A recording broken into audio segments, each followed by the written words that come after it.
mahibilin, mahiuban sa baha ug bisan pa hangtod sa katapusan may gubat ug ang pagkalumpag gitagal ng daan. So doon na mahiuban sa baha. Doon na po'y mga gusbat, doon na po'y mga bungkag, doon na po'y mga anod. Kay nakaprogram na. Pero bisan pa niana, mas nakaprogram ng gobyerno sa Dios pagatukuron. Bisan daghan nagsamok-samok karon sa atong gobyerno. Kaya yung ating panawagan sa ating mahal na Pangulo, huwag kang matakot. Huwag kang matakot ngayon sa mga nagsigaw sa iyo na mag-resign ka. Huwag kang matakot, mahal na Pangulo. Kasama mo ang Diyos. Yung anointing ng Diyos nasa iyo. Wala sa ibang mga leader ngayon. Nasa iyo yung anointing ng Diyos. Kaya kasama mo ang Diyos hanggang matuntunan mo yung programa ng Diyos. Na yung programa mo, i-align mo sa programa ng Diyos. Na yung programa ng Diyos sa Pilipinas, dibinong gobyerno. Kaya yung programa mo ngayon sa bansa, mahal na Pangulo, i-align mo sa programa ng Diyos na dibinong gobyerno sa Pilipinas. Yan dapat yung makita mo. Kaya huwag kang matakot sa mga nagsigaw ngayon na resign. Kasama mo ang Diyos. Hanapin mo lang yung magiging katuwang mo dito sa bansang Pilipinas. Hindi pangalawang Pangulo yung katuwang mo. Yung hari na maghahari dito sa Pilipinas. Yung bugtong anak ng Diyos na kanyang ipapadala dito sa Pilipinas. Yan po yung katuwang mo upang malutas ang problema ng bansang Pilipinas. Ikaw na tigre, hanapin mo ang leon dahil yan po yung katuwang mo upang lutasin itong problema ngayon sa Pilipinas upang yung batas ng Diyos magiging saligang batas ng bansang Pilipinas upang yung Diyos maluwalhati dito sa ating bayan upang tayo'y tawagin na banal na bayan ng Diyos ang bansang Pilipinas. Kaya Mr. President, hanapin mo yung espiritu ng katotohanan dahil yan po yung magbibigay sa iyo ng buong katotohanan na itong Pilipinas ay kaharian ng Diyos. Yan po yung pinaka-mission mo ngayon bago matapos yung 2028 ang termino mo. Hanapin mo yung anak ng Diyos, yung katuwang mo sa pagpapaunlad ng bansang Pilipinas. Huwag kang maniwala, huwag kang makinig sa resign. Gawin mo lang yung kalooban ng Diyos. At yung pinakakalooban ng Diyos sa iyo, hanapin mo yung kaharian ng Diyos.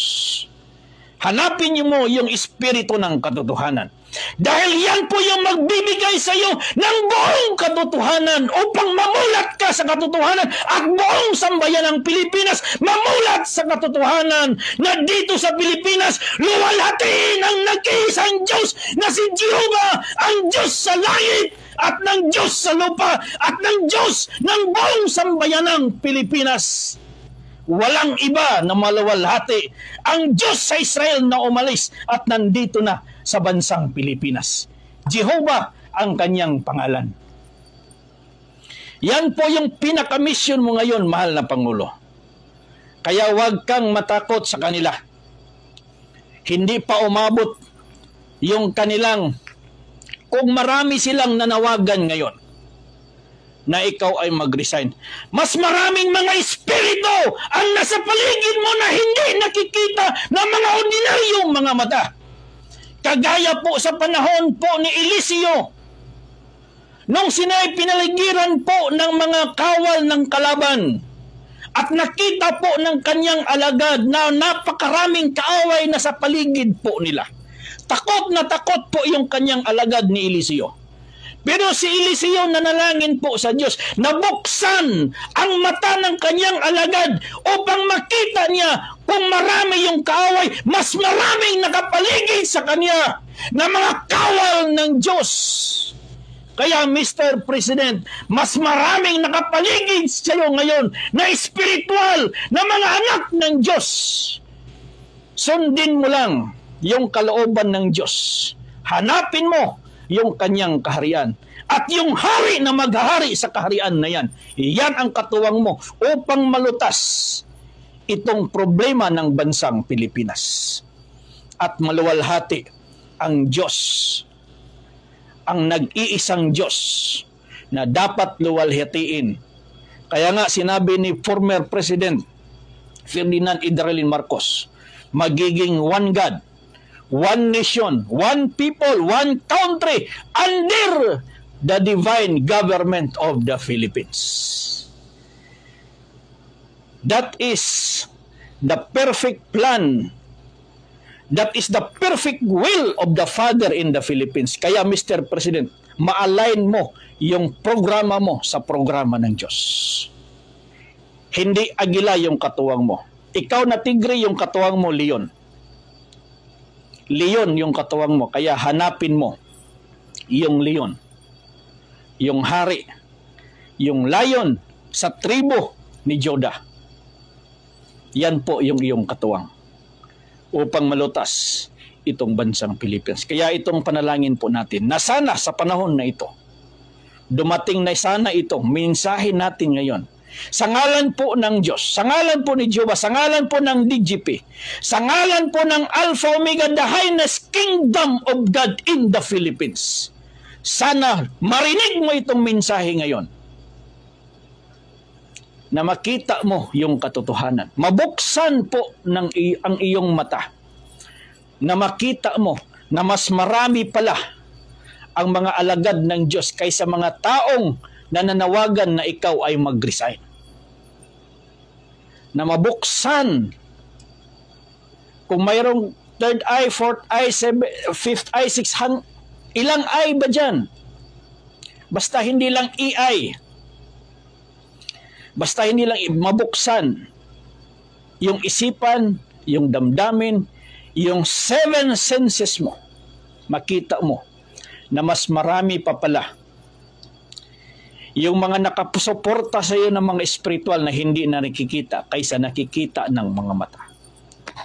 Kaya nga sinabi ng Diyos, ibubuhos niya yung kanyang espiritu sa lahat ng laman. Kaya bago pa yan, pumasok sa mga laman yung mga espiritu na yan. Yan po yung nakabantay sa iyo. Kaya huwag kang matakot.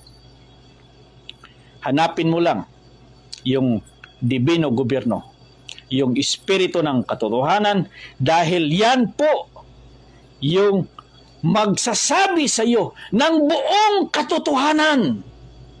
Hindi half-truth, whole truth, na maintindihan mo. Ito pala yung programa, ito pala yung blueprint ng Diyos sa bansang Pilipinas. Ito pala yung perfect plan ng Diyos sa Pilipinas na maging paraiso ito sa kanyang harapan. Hindi lamang next to Israel. Hindi, walang next to Israel. Sabi nila yung Pilipinas magiging second to Israel. No! Hindi tayo magiging second to Israel. Bakit? Dahil tayo na po sa lahat po ng bansa. Tayo na po yung blessed nation. Not only second to the Israel. Blessed and chosen nation. Labaw pa sa nasod sa Israel. Dahil tayo yung bayan nasa puso ng Diyos. Kaya kailangan lang natin sa Pilipinas ipatupad yung kalooban ng Diyos. Kaya mga kapatid, maraming salamat sa hapon na ito.